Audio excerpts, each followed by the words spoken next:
구약성경 시편 50편 7절부터 15절까지의 말씀입니다. 제가 가진 성경 구약성경 837페이지 시편 50편 7절부터 15절까지 말씀입니다.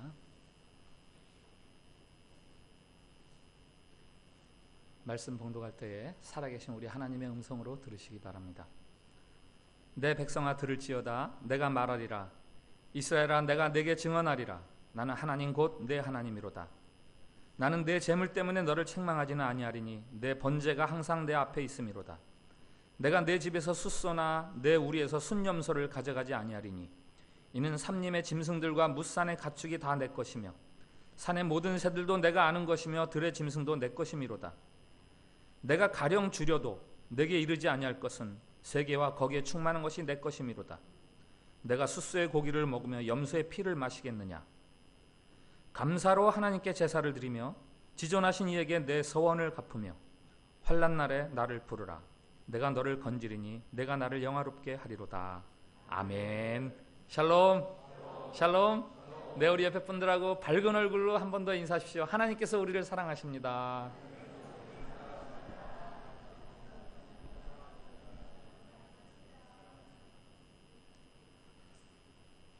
네, 오늘 저희가 추수감사절 감사 예배를 드리고 있는데요. 감사를 자석에 비유한 글이 있습니다. 소개해 드리겠습니다. 접시 위에 있는 모래는 당신의 하루입니다. 철가루들은 당신에게 내려진 축복이고 당신에게 자석이 하나 주어지니 곧 감사하는 마음입니다. 감사하는 마음으로 하루를 살면 자석이 철가루들을 골라 모으듯 많은 축복들을 찾을 수 있습니다. 하지만 감사할 줄 모르는 마음은 당신의 맨손가락 같아서 모래석을 이리저리 헤집어 놓을 수는 있어도 작은 철가루 하나 제대로 고를 수 없습니다. 결국 하루 종일 아무런 축복도 누리지 못한 채 지나갑니다. 우리를 복되게 하는 것은 우리의 환경이나 처지가 아니라 감사한 마음으로 살아가는 것이다 라는 글이죠. 같은 처지에서도 감사하는 마음이 있으면 그게 복이 되는 거고 감사하는 마음이 없으면 그게 복이 될 수가 없는 겁니다. 감옥과 수도원의 차이를 아십니까? 감옥, 수도원, 폐쇄된 공간, 꽉 짜여진 정해진 시간에 따라 행동해야 되는, 그리고 늘 반복해야 되는 일과들, 부자유함, 그런 것에서 감옥하고 수도원은 별로 차이가 없습니다.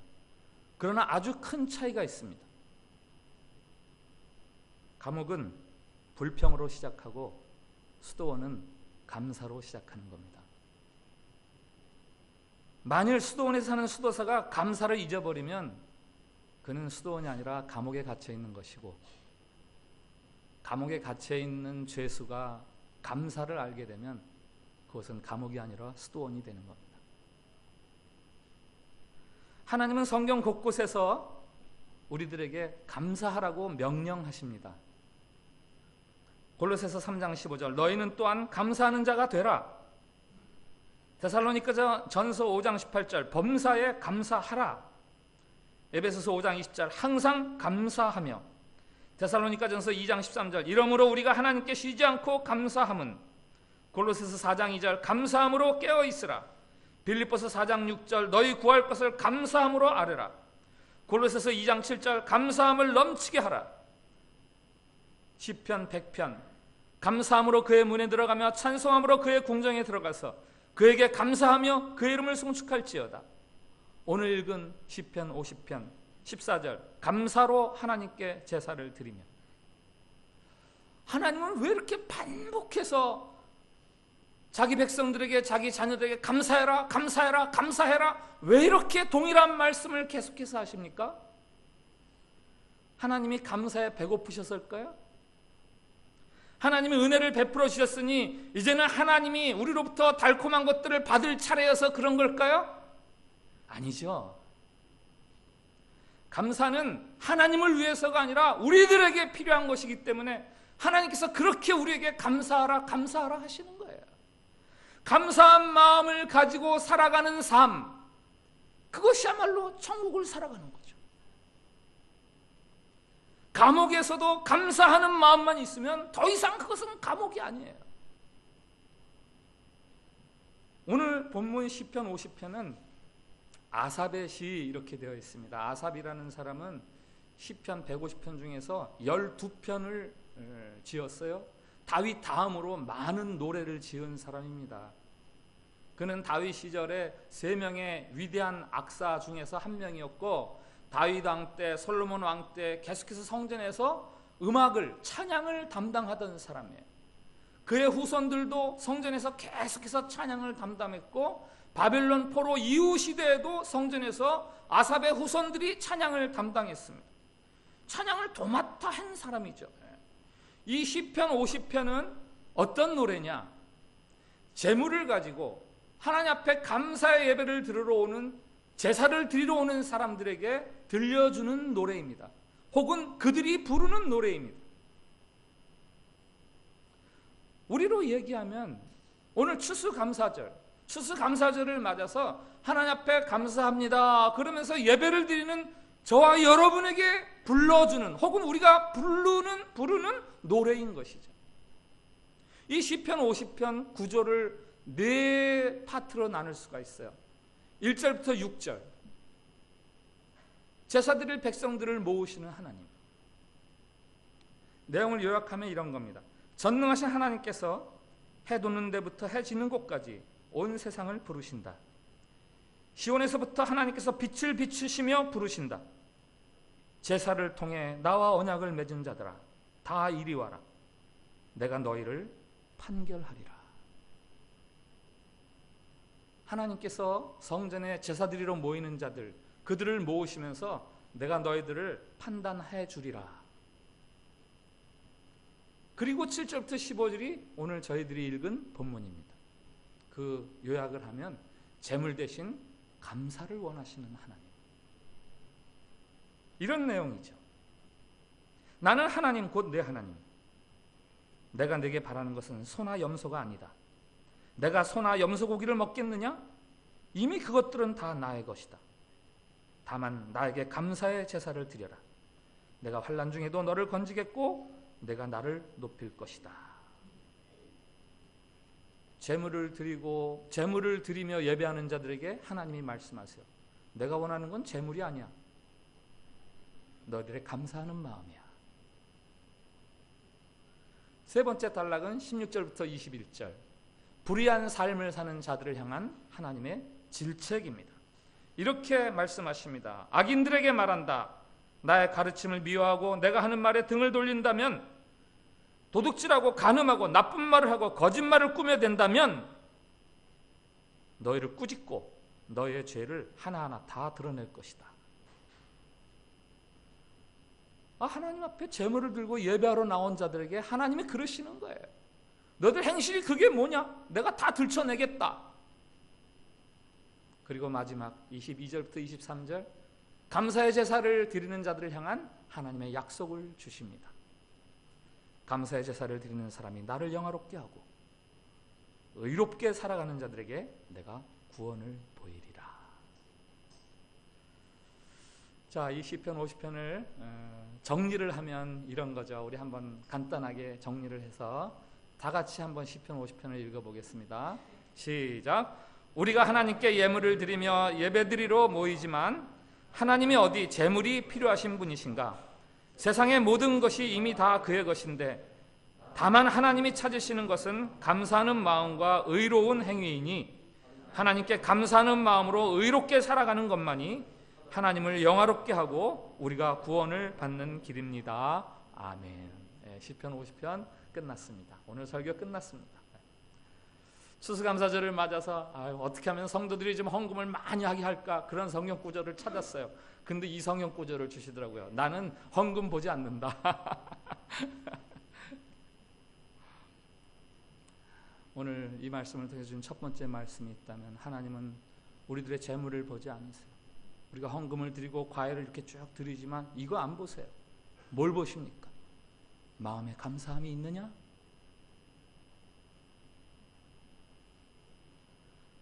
오늘 13절 14절, 내가 숫소의 고기를 먹으며 염소의 피를 마시겠느냐? 감사로 하나님께 제사를 드리며, 어떤 사람은 소를 드립니다. 어떤 사람은 염소를 드리고 어떤 사람은 비둘기를 드립니다. 하나님께서는 그 제물의 크기로 우리의 예배를, 우리의 제사를 판단하지 않으시겠다는 거예요. 그 제물에 담겨있는 감사의 마음의 크기, 그거를 보시면서 판단하시겠다. 한 해 동안 주신 삶의 열매들에 감사하며 추수감사 예배를 드리시는 여러분은 오늘 얼마의 예물을 준비하셨습니까? 여러분이 드리는 예물 속에 얼마나 감사의 마음이 담겨 있습니까? 올해는 수확이 없어서 흉작이라 감사하는 마음이 없으십니까?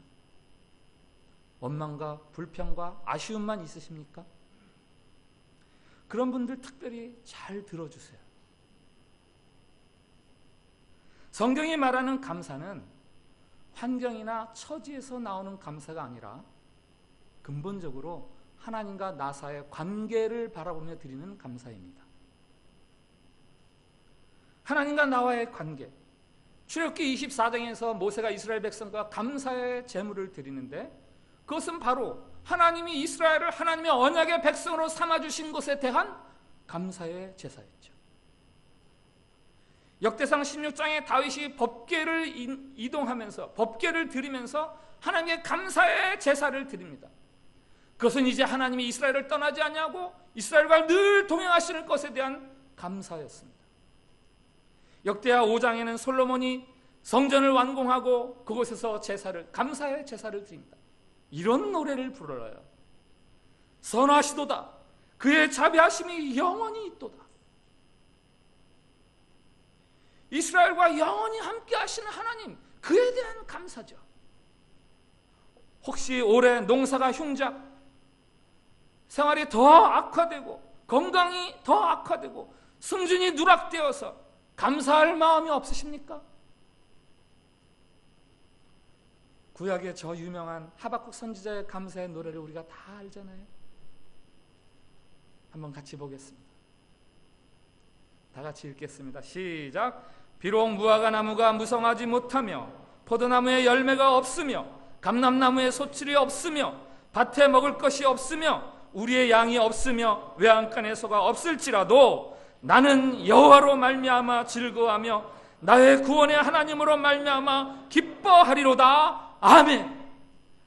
없고 못하고 없고 없을지라도 나는 감사하고 기뻐할 수 있습니다. 왜요? 여호와로 말미암아, 여호와의 구원으로 말미암아. 하박국서 4장밖에 안 되는 아주 짧은 글입니다. 한번 가서 읽어보세요. 사실은 하박국 선지자도 불평과 원망이 많았어요. 왜? 이스라엘 백성, 자기 민족이 너무 어렵거든요. 너무 핍박을 당하거든요. 악인들이 너무 잘 되거든요.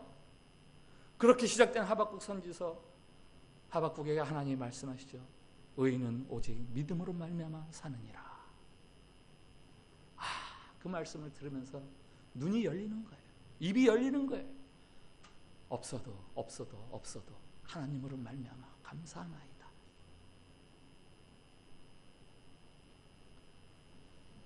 제가 아는 한 목사님의 이야기입니다.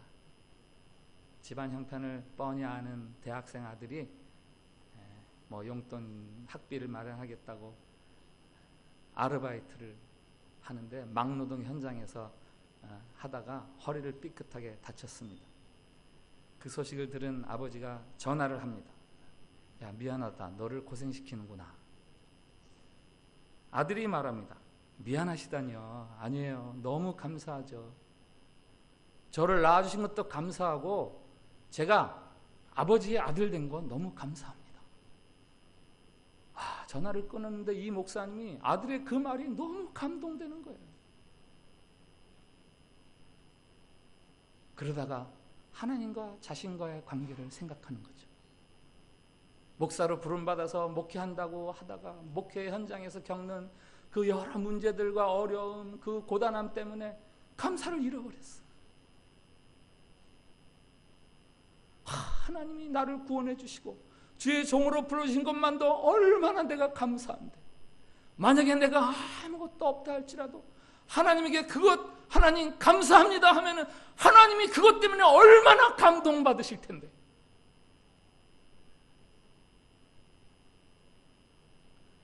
추수감사절을 맞아 한 해 수확에 대해서 감사하는 것, 그것도 좋습니다. 그러나 그것은 가변적인 것. 살다 보면 풍년도 있고 흉년도 있고, 그러나 정말 우리가 영원토록 감사할 수 있는 감사의 제목이 있는데, 그것은 바로 예수 그리스도를 통해서 여러분을 하나님의 자녀 삼아주신 하나님 아버지를 이제 아버지라고 부를 수 있게 된 하나님과 여러분의 관계, 그 영원히 변치 않는 관계, 그것이야말로 여러분들이 하나님 앞에 감사해야 되는 감사의 제목이 되는 거죠.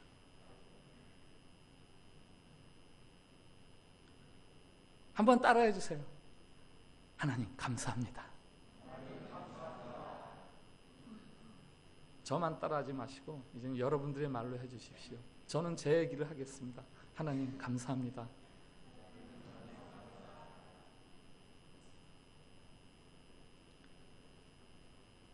두 번째로 오늘 시편 50편에서 추수감사절을 맞는 저희들에게 들려주신 하나님의 말씀이 있어요.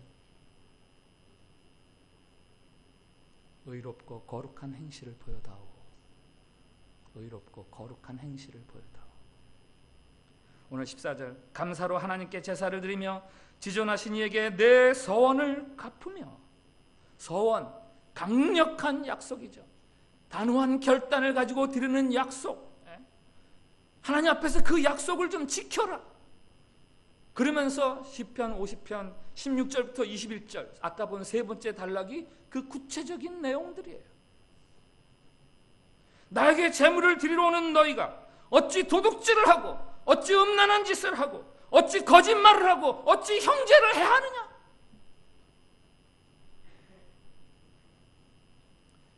기독교는 우리가 선한 행실로 구원을 얻는다라고 말하지 않습니다.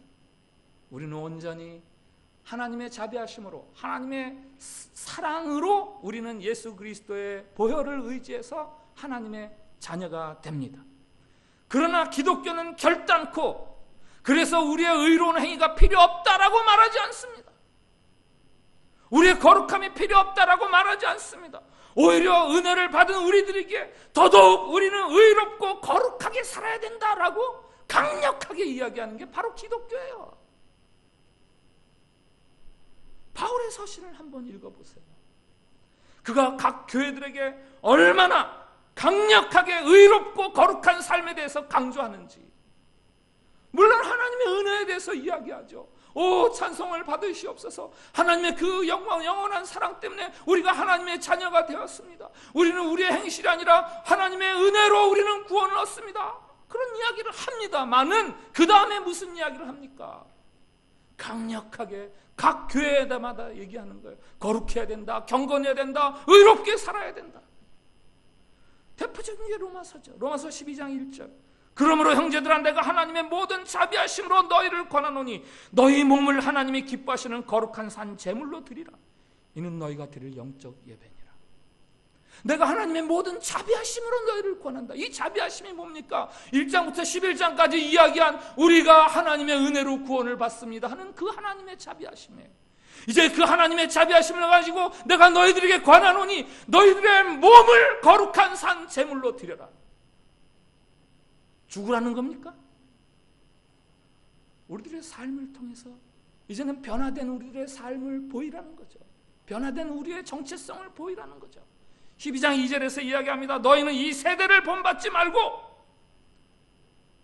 오직 마음을 새롭게 함으로 변화를 받아 하나님의 선하시고 기뻐하시고 온전하신 뜻이 무엇인지 분별하도록 하나.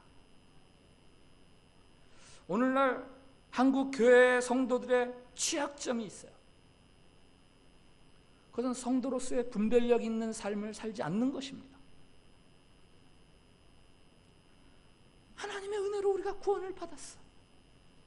이 구원론에 아주 신앙을 탁 자리를 틀고 앉아서 더 이상 나가질 않아요. 그 은혜를 입은 자가 어떻게 살아가야 하는지, 교회론, 구원론에만 머물고 그 다음에 교회로서, 성도로서 어떻게 해야 하는 거로 나가지를 않아요.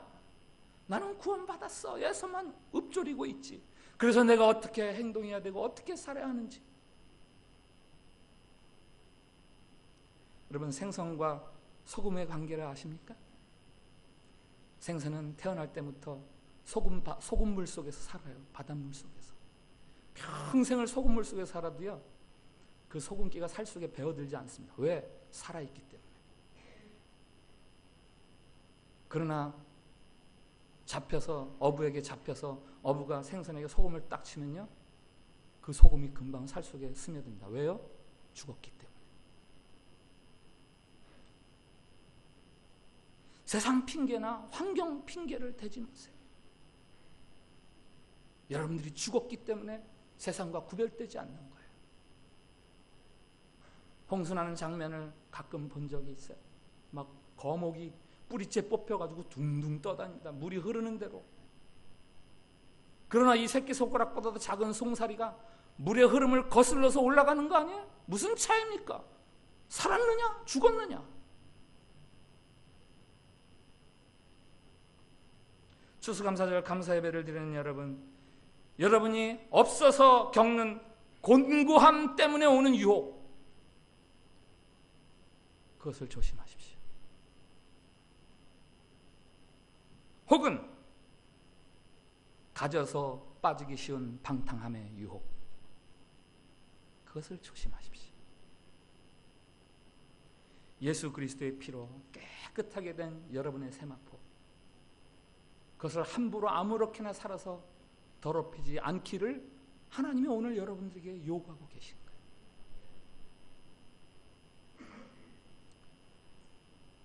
세 번째는 우리가 꼭 드려야 하는 것이 있는데, 이 참된 재물과 관련된 하나님의 약속, 그것을 우리가 꼭 붙들어야 되는 거죠. 무엇입니까? 우리 한번 같이 보겠어요. 15절 같이 읽습니다. 시작. 환난 날에 나를 부르라. 내가 너를 건지리니 내가 나를 영화롭게 하리로다. 아멘. 23절 같이 읽습니다. 시작. 감사로 제사를 드리는 자가 나를 영화롭게 하나니 그의 행위를 옳게 하는 자에게 내가 하나님의 구원을 보이리라. 아멘. 내가 나를 영화롭게 만들리라. 내가 너를 구원하리라. 이게 바로 감사한 마음과 거룩한 행실로 하나님에게 예배하듯 살아가는 자들, 그들에게 주시는 하나님의 언약의 말씀이에요. 오늘 시편 50편 1장 첫 구절은 이렇게 시작됩니다. 전능하신 이 여호와 하나님께서, 전능하신 이 여호와 하나님께서 7절에 다시 이렇게 말씀하십니다. 내 백성아 들을지어다. 내가 말하리라. 이스라엘아 내가 내게 증언하리라. 나는 하나님 곧 내 하나님이로다. 하나님이 나는 전능한 하나님이다 라고 말씀하시면서 그 백성과 자기와의 관계에 대해서 계속 이야기하셔. 내 백성아 좀 들어라. 나는 너희들의 하나님이다.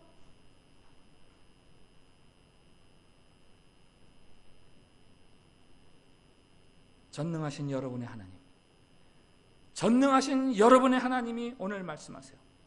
감사로 제사를 드리고 그 행위를 바르게 하는 자, 그들이 나를 영화롭게 하며 내가 그들을 구원하리라. 다니엘 이야기를 아시지 않습니까? 바벨론의 포로로 끌려간 소수민족 출신이에요. 그런데 그가 그 제국에서 다니엘이 총리까지 되잖아요. 하나님의 은혜를 입은 거죠. 주변 사람들이 셈을 냅니다. 어떻게 하면 저 다니엘을 꺾어뜨릴까? 그러다가 다니엘이 날마다 하나님 앞에 기도하는 것을 보면서 다리오 왕에게 가서 왕이시여, 왕 이외에 다른 사람이나 무엇에게 구하는 자들은 사자굴에 던집시다. 그래서 다리오 왕이 도장을 꽝 찍잖아요. 다니엘을 사자굴에 던지기 위한 조서, 왕의 조서죠. 자, 다니엘이 어떻게 하죠? 다니엘서 6장을 한번 같이 읽어보겠습니다.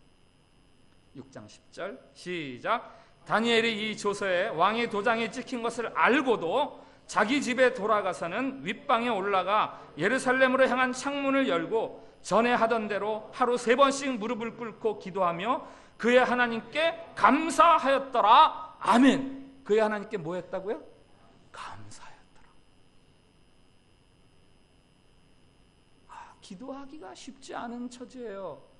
자칫 기도하는 거 들키면 사자굴에 던져집니다. 감사하기 쉽지 않은 처지예요. 제가 목숨의 위협을 당하고 있어요. 그런데 다니엘은 이전과 그대로 자기의 마땅히 해야 할 본분 하나님 앞에 감사하며 기도를 드리는 거죠. 자, 이 일로 다니엘이 어떻게 됩니까? 사자굴에 던져지죠. 사자굴에 던져집니다. 그러나 하나님께서 사자들의 입을 봉하셨어요. 그리고 대신 다니엘을 모함하던 자들이 사자굴에 던져졌을 때 사자가 입을 벌려서 그들의 뼈와 살을 부서뜨리게 되는 거죠.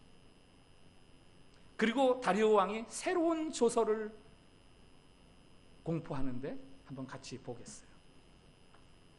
좀 긴데 26절 27절 같이 읽겠습니다. 시작. 내 나라 관할 아래에 있는 사람들은 다 다니엘의 하나님 앞에서 떨며 두려워할지니 그는 살아계시는 하나님이시요 영원히 변하지 않으시리시며 그의 나라는 멸망하지 아니할 것이요 그의 권세는 무궁할 것이며 그는 구원도 하시며 건져내기도 하시며 하늘에서든지 땅에서든지 이적과 기사를 행하시는 이로써 다니엘을 구원하여 사자의 입에서 벗어나게 하셨음이라. 아멘. 이게 누가 만든 조서라고요? 다리오 왕, 바벨론 제국 왕이 이 조서를 써서 전국 방방곡곡에 알리는 거예요. 다니엘의 하나님, 모든 것을 구원하시기도 하시고 멸하시기도 하시고 영원하시고 살리기도 하시고 죽이시기도 하시는 그 하나님, 다니엘의 하나님, 하나님의 하나님 되심이 다니엘로 말미암아 바벨론 제국 전역에 공포되는 거죠. 그리고 다니엘은 그 하나님과 더불어 높임을 받는 거죠. 다니엘의 감사는 평안할 때 드린 감사가 아닙니다. 곡식의 창고가 가득 차서 배를 내밀고 드리는 그런 감사가 아닙니다. 사자굴에 던져질 위험 앞에서 드리는 감사입니다. 환경에 의한 감사가 아니라 하나님의 자녀로서 마땅히 가져야 할 감사의 마음, 그것을 가지고 하나님께 감사할 때 하나님께서 다니엘을 통해서 높임을 받으시고 다니엘을 구원해 주시는 거죠. 전능하시니 여호와 하나님, 나는 곧 내 하나님이로다. 하나님이 바벨론 곳곳에 다니엘의 하나님, 다니엘의 하나님, 다니엘의 하나님, 이렇게 그 이름을 높이면서 다니엘도 함께 높아지게 해주시는 거예요. 여러분, 추수감사절이 영어로 뭡니까? 예? Thank you, Thanks Day, 그죠? 아닌가요? Thanksgiving Day. 제가 추수감사절 영어로 써봐라 이렇게 문제를 받으면 Thanks Day 이렇게 쓸 것 같은데 그렇게 안 쓰고 Thanksgiving Day, 감사와 드림, 이 복합어가 추수감사절이에요. 뭘 드리실 거예요? 이 추수감사절에 여러분 하나님 앞에 뭘 드리실 거예요? 감사하는 마음을 드리세요. 의롭고 거룩한 행위를 주님 앞에 드리세요. 오늘 시편 50편을 통해서 하나님이 그것들을 여러분에게, 감사 예배를 드리러 온 여러분들에게, 예물을 가지고 온 여러분들에게 지금 그 말씀을 하시는 거예요. 최근에 유튜브에서 본 영상이 하나 있어요. 제목이 Life is like coffee. 인생은 커피 같습니다. 그 내용이 이런 거더라고요. 미국의 한 대학교 동창생들이 이제 은퇴하신 노 교수님을 인사하러 찾아갑니다. 그들은 다 사회에서 제법 그럴듯하게 다 자리를 잡은 잘 나가는 동문들이에요. 교수님과 앉아서 이야기하는데 자연스럽게 자기들의 그 사회적인 활동에 대한 이야기, 잡에 대한 이야기가 나오면서 거기서 받는 스트레스 이런 것들을 불평하면서 이야기하기 시작해요.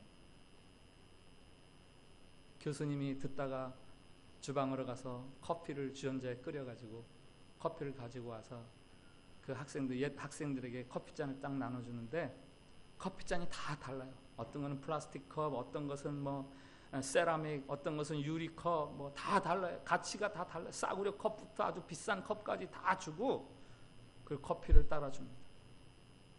그리고 교수님이 말해요. 자네들이 갖고 있는 컵은 다 다르네. 그렇다 그래서 갖고 있는 컵에 너무 신경 쓰지 말게. 컵에 너무 신경 쓰면 그 안에 담긴 커피 맛을 즐길 수가 없어.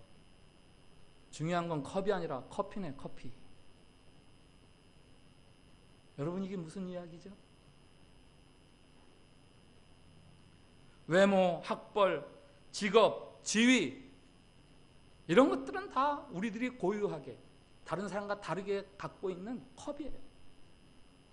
그것 때문에 너무 신경 쓰다가 정말 중요한 그 안에 담겨야 할 커피, 즐겨야 할 커피의 맛, 그거를 잃어버린다는 거예요.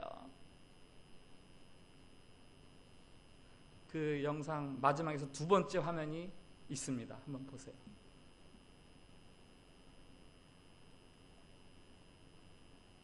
단순하게 살아라. 친절하게 말해라. 깊이 있게 돌보라. 관대하게 사랑하라. 저는 이 네 가지에다가 오늘 말씀 비추어서 두 가지를 더 추가하고 싶어요. 감사한 마음으로 살아라. 의롭고 거룩하게 행실을 지켜라. 이 동영상의 마지막 자막이 있습니다. 좀 작아서 안 보일 텐데 The richest person is not the one who has the most, but the one who needs the least. 조지사님 보이세요? 일어나서 크게 한번 해석 좀 해주세요. 예, 이거 크게 다 들리게. 아이, 이거 아직 치우지 말고 그 앞에 그 전 거. 크게 해주세요. 크게. 가장 필요한 사람은 가장 많이 가진 사람이 아니라 가장 적게 필요한 사람. 100점. 박수 한번 해주세요. 아이, 뭐 저 정도는 다 할 수 있죠, 그죠? 예. 가장 부유한 사람은 가장 많이 가진 사람이 아니라 가장 필요가 적은 사람이다. 이 구절을 제가 오늘 설교에 맞추어서 조금 의역을 하면 이렇게 번역하고 싶습니다. 가장 부유한 사람은 가장 많이 가진 사람이 아니라 가장 크게 감사하는 사람이다. 여러분의 인생의 잔, 그 안에 담겨있는 감사하는 마음, 그리고 의로운 행위, 그것을 여러분들이 즐기십시오. 그것을 통해서 하나님이 영화로워지시고 구원의 하나님께서 여러분들을 구원하여 높여주실 것입니다.